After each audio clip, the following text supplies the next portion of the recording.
कनब वाली जिला संयोजक अखिल भारतीय विद्यार्थी परिषद ज़िला पुंछ।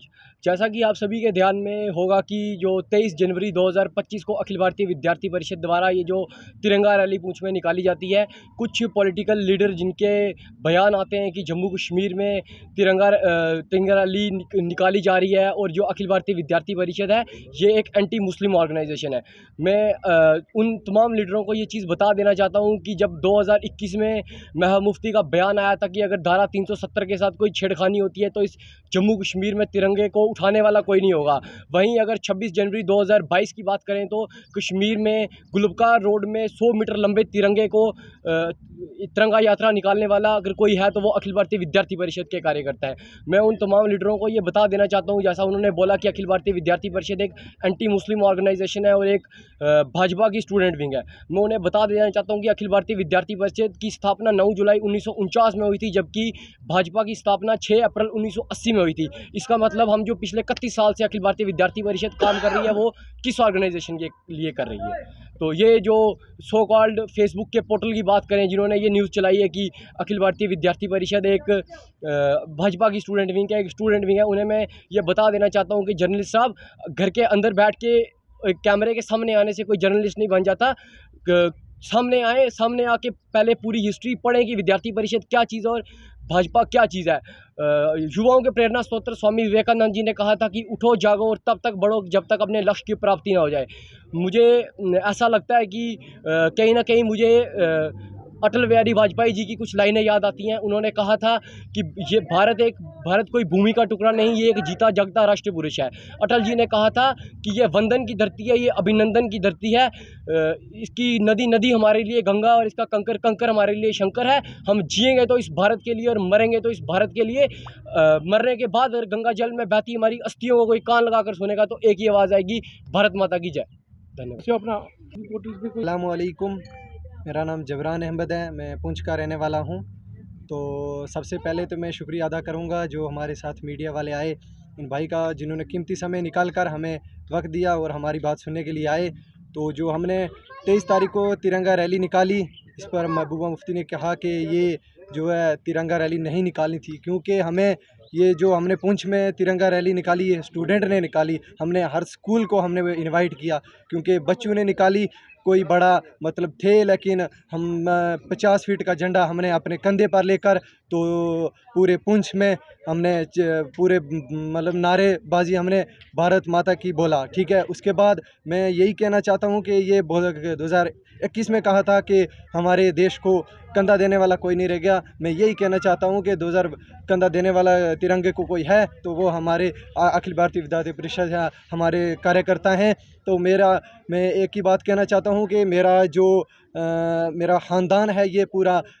मैं देखता हूँ कि मेरे मामू शहीद औरंगज़ेब थे, उन्होंने अपनी जान देश के नाम नशर कर दी। मैं कहना चाहता हूँ कि हमें उनकी तरह अगर कितनी जानें भी देने के लिए तैयार हैं तो हम कितनी जानें, हम पूरा मेरा जो परिवार है सब आर्मी में है। मैं यही कहना चाहता हूँ कि अगर देश के लिए जान देनी पड़े तो हम बिल्कुल तैयार हैं। नमस्कार। मेरा नाम श्रुति खजूरिया है, state executive member ABVP Poonch ज़िला।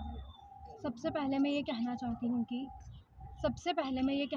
हूँ कि 23 जनवरी 2025 को एबीवीपी द्वारा तिरंगा रैली ऑर्गेनाइज़ की गई, जिसमें कि इल्तिजा मुफ्ती ट्वीट करती हैं कि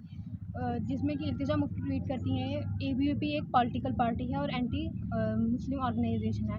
जबकि मैं उन्हें स्पष्ट रूप से बता देना चाहती हूँ कि एबीवीपी एक एंटी मुस्लिम ऑर्गेनाइजेशन नहीं है और ना ही पॉलिटिकल पार्टी है। एबीवीपी एक राष्ट्रीय छात्र संगठन है जो कि छात्र की हित के लिए काम करता है। मैं ये कहना चाहती हूँ कि इल्तिजा मुफ्ती को सबसे पहले अपना होमवर्क करना चाहिए, देन सोशल मीडिया यूज़ करना चाहिए। इल्तिजा मुफ्ती दोबारा ट्वीट किया गया कि मतलब ये एबीवीपी एक एंटी मुस्लिम ऑर्गेनाइजेशन है, ऐसा कुछ भी नहीं है। मैं उन्हें स्पष्ट रूप से बता देना चाहती हूँ। उनके कहना ये था उनका कि एबीवीपी तो बस बहाना है, तिरंगा ही उनका निशाना है। नाम नीतू शर्मा है, मैं एक सामाजिक कार्यकर्ता हूँ। जैसे कि मुझे एक कॉल आती है कि एक प्रेस कॉन्फ्रेंस जो रखी गई है एबीवीपी के वीपी जो छात्र हैं हमारे उनके द्वारा रखी गई है, क्योंकि एक 23 जनवरी को जो है तिरंगा रैली निकाली गई थी। उस रैली के चलते इल्तिजा मुफ्ती ने कहा था कि ये जो है एक पॉलिटिकल संगठन है, ये आरएसएस के साथ मिलकर जो है देश में विभिन्न प्रकार की भ्रांतियां जो फैला रहे हैं, लोगों को गुमराह कर रहे हैं। तो मैं इल्तिजा मुफ्ती से सिर्फ एक बात कहना चाहती हूँ कि सबसे बड़ी बात है कि आप भी एक यूथ का हिस्सा है। आज पूरे ऑल ओवर इंडिया में आप देखें तो एबीवीपी के जो स्टूडेंट है जगह जगह छात्रों के जो है अधिकारों के बारे में उनको ज्ञान दे रहे हैं, देश को जो आगे ला सके, जिसको आज हम कहते हैं कि बच्चे हमारे स्टूडेंट हमारे देश का मुस्तकबिल हैं। तो क्या तिरंगा रैली निकालने में इल्तिजा मुफ्ती को इतनी तकलीफ क्यों होगी? क्या उनको अपनी पब्लिसिटी चाहिए? क्या वो ये चीज़ भूल चुके हैं कि पढ़ी लिखी वो एक यूथ है? क्या इल्तिजा मुफ्ती ने आज सिर्फ एबीवीपी पे निशाना नहीं साधा है, उन्होंने तमाम उस माँ, उस बेटी, उस पत्नी पे गाली दी है जिसका भाई, जिसका पति और जिसका बेटा एक फौजी है। तिरंगा हम सब की शान है, भारत की शान है। जब एक फौजी बॉर्डर पे शहीद होता है तो वो ये नहीं देखता है कि मेरा धर्म क्या है, वो ये नहीं देखता है कि मैं क्या कर रहा हूँ। उसका एक काम होता है कि अपनी प्राणों की आहुति देना और देश के लोगों को आराम से जीने का अधिकार देना। तिरंगा रैली निकालने से इल्तिजा मुफ्ती को इतनी परेशानी हो रही है, वो ये चीज़ बोल रही है कि जब भी एक बॉर्डर पे शहीद होता है फौजी, उसकी जो लाश लिपटी आती है, अपने प्राणों की जो आहुति देता है, उसकी लाश एक तिरंगे में लिपटी आती है। तिरंगा हमारी शान है, तिरंगा हमारी जान है, और ये वो ख्वाब भूल जाएं कि तिरंगे को कंधा देने वाला कोई नहीं होगा। आप देख सकते हैं इस कश्मीर के जो हालात हैं वो हालात और थे। आज कश्मीर के बीच में चौक में सारी जो जितने उनके जो अपने बहन भाई हैं, जो आस पड़ोस के जो उनके एनिमीज जो थे ना, वो सब वहाँ खड़े होकर तिरंगा फैला रहे हैं। तिरंगा भारतवर्ष की एक शान है। एक सामाजिक कार्यकर्ता होने के नाते मेरा ये फर्ज बनता था कि मैं इन छात्रों का, इन बच्चों का साथ दूं। आगे भी जब इनको मेरी ज़रूरत पड़ेगी मैं इनका साथ दूंगी, और जो भी इस तरह के हमारे भारत देश के लिए, हमारे तिरंगे के लिए आवाज़ उठाएगा, हम सब मिल के सभी उसके लिए आवाज़ उठाएंगे। ये कोई पॉलिटिकल मुद्दा नहीं है, ये एक सबका फर्ज बनता है कि हम सब जो है भारत देश के वासी हैं। भारत माता की जय।